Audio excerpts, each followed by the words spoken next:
Hello friends, welcome back to the porch. If you have been with me for the last 9 videos, you know we have covered a lot of ground. We have talked about the psychology of money, the mechanics of dividends, the art of frugality, and the philosophy of enough. But today, I want to ask you to do something difficult. I want you to put down your phone, close the other tabs on your browser, and give me your undivided attention. Because today, we are going to tie it all together. We are going to talk about the only metric that truly matters. We are going to talk about time. Let me take you back to late 2007. I was working in New York. The air in the city felt electric, but not in a good way. It felt like the air before a thunderstorm, heavy, pressurized, smelling of ozone. The market was trembling, but the bonuses were still flowing. We were dancing on the edge of a volcano, and we thought we were invincible. To prove just how invincible I was, I went out and bought a car. A Porsche 911 Turbo. It was silver, sleek, and fast. It cost me roughly $130,000. I remember gripping that steering wheel, feeling the leather, listening to the engine roar, and thinking, I have made it. This is who I am. I told myself I bought it because I loved engineering. I told myself I bought it as a reward for hard work. But if I am being honest with you, brutally honest, I bought it because I was terrified. I bought it because everyone else had one. I bought it to signal to the tribe that I was an alpha, that I was safe, that I was successful. 6 months later, Bear Stearns collapsed. Then Lehman Brothers, the world caught fire. My portfolio was cut in half. That car sat in a garage costing me $600 a month just to park it. Every time I looked at it, I did not see success anymore. I saw a liability. I saw fear. I eventually sold it for a fraction of what I paid. Now contrast that with something else I did that same year. It was a small decision. I planted a red oak tree in the backyard of a small property I owned just outside the city. It cost me maybe $40 at a nursery. I dug the hole myself. I watered it. And then I largely forgot about it. Today, that Porsche is likely scrap metal somewhere or being driven by a kid who does not know its history, that $130,000 vapor. But that oak tree, I visited that property last month. That tree is massive. It casts a shadow that covers the entire patio. It houses birds.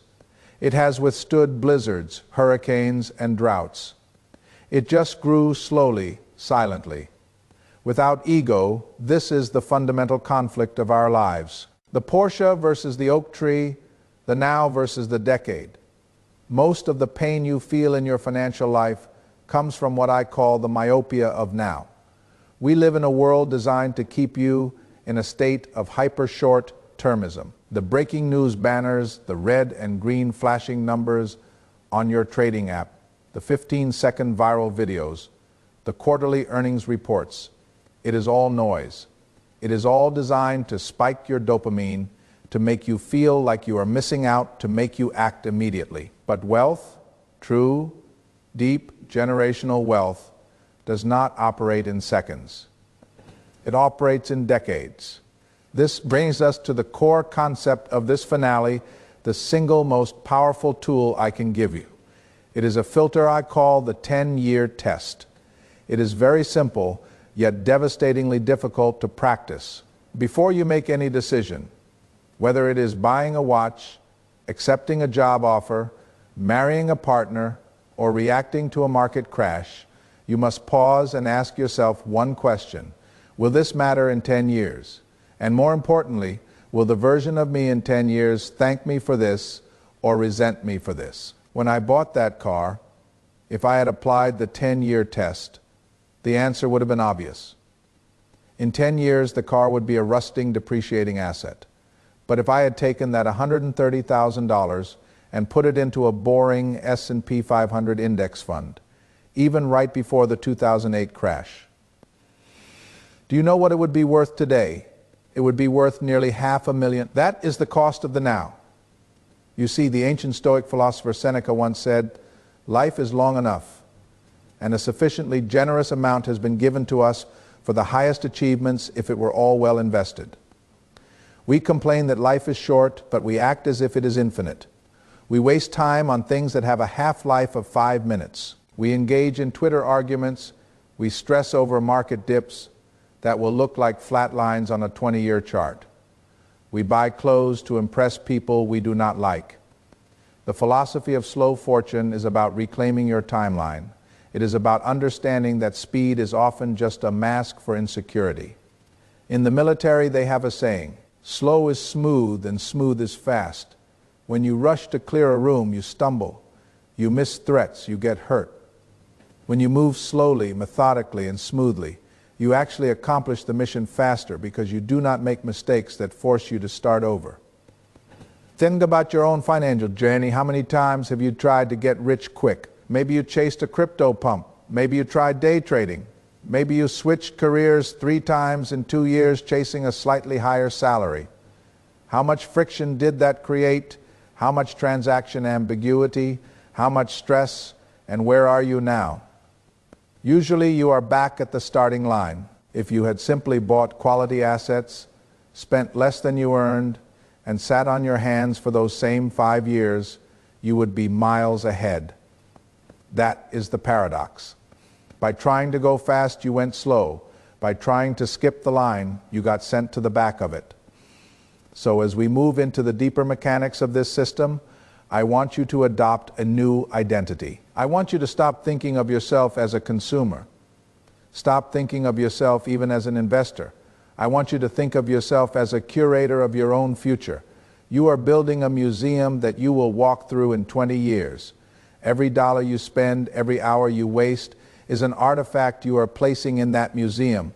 Are you filling it with plastic junk and regrets, or are you filling it with oak trees? This is not just about money. This is about entropy. Entropy is the natural tendency of the universe to move toward disorder. Things fall apart, cars rust, bodies age, markets crash. The only thing that fights entropy is energy directed over time. That is what we call work. That is what we call investing. When you focus on the long game, you stop competing. This is a secret that very few people understand. In the short term, the competition is fierce. Everyone is fighting for the same day. Trade, the same promotion, the same parking spot. It is crowded at the bottom. But if you extend your time horizon to 10 years, it is empty up here. There is no traffic on the extra mile. Very few people are willing to suffer today for a reward that comes in 2035. If you are willing to be that person, you do not have to be the smartest. You do not have to be the luckiest. You just have to be the most patient. Let us look at the architecture of what we have built. If you look back at everything we have discussed in this series, it was not random. It was not just a collection of tips. It was a blueprint. We can categorize every single strategy we have covered into 3 specific pillars. Think of this as a pyramid.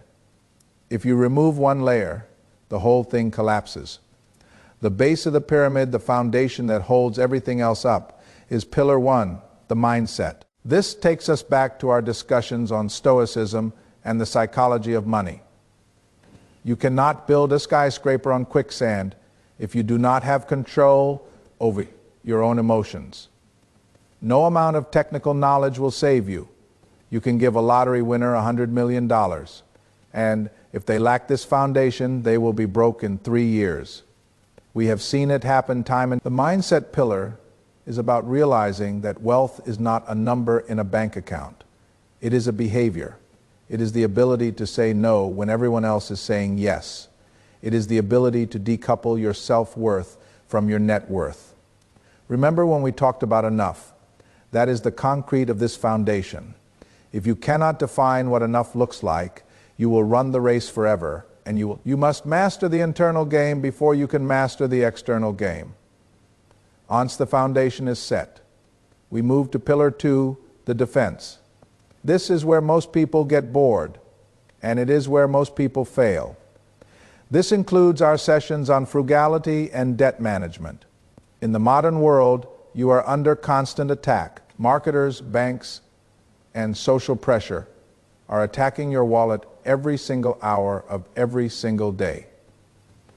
Defense is about building a wall. I often hear young people say, Alex, I do not want a penny pinch. I want to focus on earning more. And I tell them, you cannot fill a bucket that has a hole in the bottom. Defense is not about suffering. When you pay off your debt, you are not just changing a number on a screen, you are reclaiming your future labor. When you live below your means, you are creating a gap. That gap is your runway. You cannot pass the 10-year test if you are worried about paying rent next Tuesday. You need breathing room to think long term. Defense gives you the right to play the long game. And finally, sitting on top of that structure is pillar 3, the offense. This is the engine. This is where we talked about dividend investing and skill stacking. Once you have the mindset to control your behavior and the defense to protect your capital, you need to deploy that capital. You need to send your money out to work for you. This is the transition from working for money to money working for you. But notice the order. You cannot play offense if you have no defense, and you cannot maintain a defense if your mindset is weak. This system creates a flywheel. Your mindset keeps you disciplined, your defense piles up cash, your offense turns that cash into more cash, which you then protect with your defense, and the cycle repeats. Over 10 years, this flywheel becomes unstoppable. Now, I know what you are thinking. Alex, this sounds great in theory, but real life is messy. You are right. So let us take this off the whiteboard and put it into the real world. Let us run the simulation. I want to walk you through 3 specific scenarios, 3 crossroads that you will likely face, and show you how the 10-year test changes the decision. Scenario 1, the upgrade. You have an extra $1,000. Maybe it was a tax return, maybe a bonus. The new iPhone just came out, the camera is slightly better, the screen is slightly brighter. Your current phone works fine, but the battery is a little weak and the screen has a scratch. You feel that itch. That is the dopamine craving. Now the 10-year test asks, will this purchase matter in 2036? If you buy the phone, in 10 years, it will be in a landfill, it will be worth 0. You will not even remember which model it was. But what if you took that $1,000 and put it into a dividend growth ETF, assuming a standard market return of 8 to 10% with dividends reinvested? In 10 years, that $1,000 has not just sat there, it has doubled or tripled. But more importantly, it has started a stream of passive income that will pay you for the rest of your life. The phone is a liability that steals your focus. The investment is an asset that buys your freedom. The now says buy the phone, the decade says buy the freedom. Scenario 2, the career pivot. You are offered 2 jobs, job pays $80,000 a year. It is comfortable, you know how to do it. It is easy, but there is no growth. You are a cog in a machine, job B pays $60,000 a year. It is messy. It is at a smaller company. You will have to wear 5 different hats. You will have to learn sales, marketing, and operations. It is terrifying. The now looks at the $20,000 difference and says, take job A, that is more money for cars and clothes, but apply the 10-year test. In job A, 10 years from now, you are likely still earning close to $80,000, maybe with inflation adjustments. You have learned nothing new. You are fragile. If that company lays you down, you are in trouble. In job B, you are earning less cash, but you are earning massive skill equity. You are learning how to run a business. In 10 years, the person who took job B is not looking for a job. They are starting their own company. They have become indispensable. The skills you acquire in the fire of job B will compound infinitely faster than the salary of job A. Always choose the path that makes you more valuable, not just the path that pays you more today. Scenario 3, the inner circle. This is the hardest one. You have friends you have known since college, but every time you hang out with them, all they do is complain.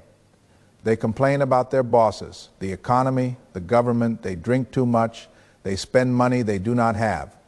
When you talk about your ideas, about investing, about slow fortune, they roll their eyes, they call you boring. The now says, keep hanging. It is comfortable. You do not want to be lonely. The 10-year test looks at the trajectory. You are the average of the 5 people you spend the most time with. If you stay in that circle, in 10 years, you will be them. You will be cynical, broke, and bitter. The 10-year test demands that you make a hard choice. You have to distance yourself. You might have to spend a year or 2 being lonely. You might have to spend your Friday nights reading books or building your side business instead of at the bar. But in 10 years, you will have attracted a new tribe, a tribe of builders, a tribe of optimists, a tribe of people who push you to be better.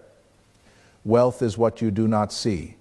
It is the phone you did not buy, the easy job you did not take, the toxic friends you did not keep.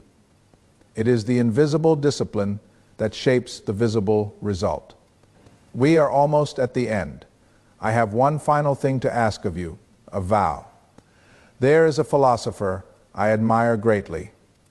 Alan Watts, he often spoke about the danger of living entirely in the future. He said, I have realized that the past and future are real illusions, that they exist in the present, which is what there is and all there is. You might be sitting there thinking, Alex, is this not contradictory? You just spent 30 minutes telling me to obsess over the next 10 years. And now you are quoting a man who says only the present exists. It is a paradox, but it is the most important one to understand. Most people live in a state of chronic, low-grade anxiety because they have ignored the future. They cannot enjoy the sunset now because they are worried about the rent later. They cannot enjoy a dinner with their spouse now because they are stressed about their debt tomorrow. By taking care of the future, by building your defense, by planting your oak trees, by passing the 10-year test, you are not sacrificing the present. You are liberating it. When you know your financial foundation is solid, when you know you are on the slow, smooth path to fortune, the noise in your head quiets down. You can actually taste your coffee. You can actually hear what your children are. You can be here, fully. The slow fortune strategy is not about delaying happiness for a decade. It is about removing the fear that prevents happiness today. So here is my invitation to you. I do not want you to just click like on this video.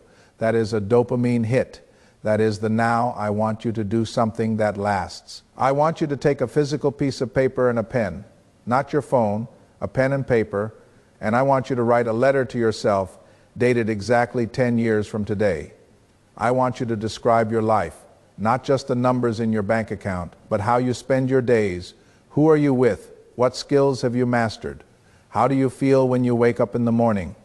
And then I want you to make a vow. Write down one specific habit you are going to change starting tomorrow morning to make that vision a reality. Maybe it is, I will stop buying lunch out. Maybe it is, I will invest $50 a week no matter what. Maybe it is, I will read for 30 minutes instead of scrolling. Sign it. Put it somewhere you will see it. This community we are building here, this slow fortune family, is rare. The world wants you to be fast, loud, and broke. We are choosing to be slow, quiet, and wealthy. It has been an honor to walk this path with you for these 10 videos. The series ends here, but your work is just beginning. Look at the sun going down. It does not rush. It does not skip steps. It just moves steady and sure. The best time to plant that tree was 20 years ago.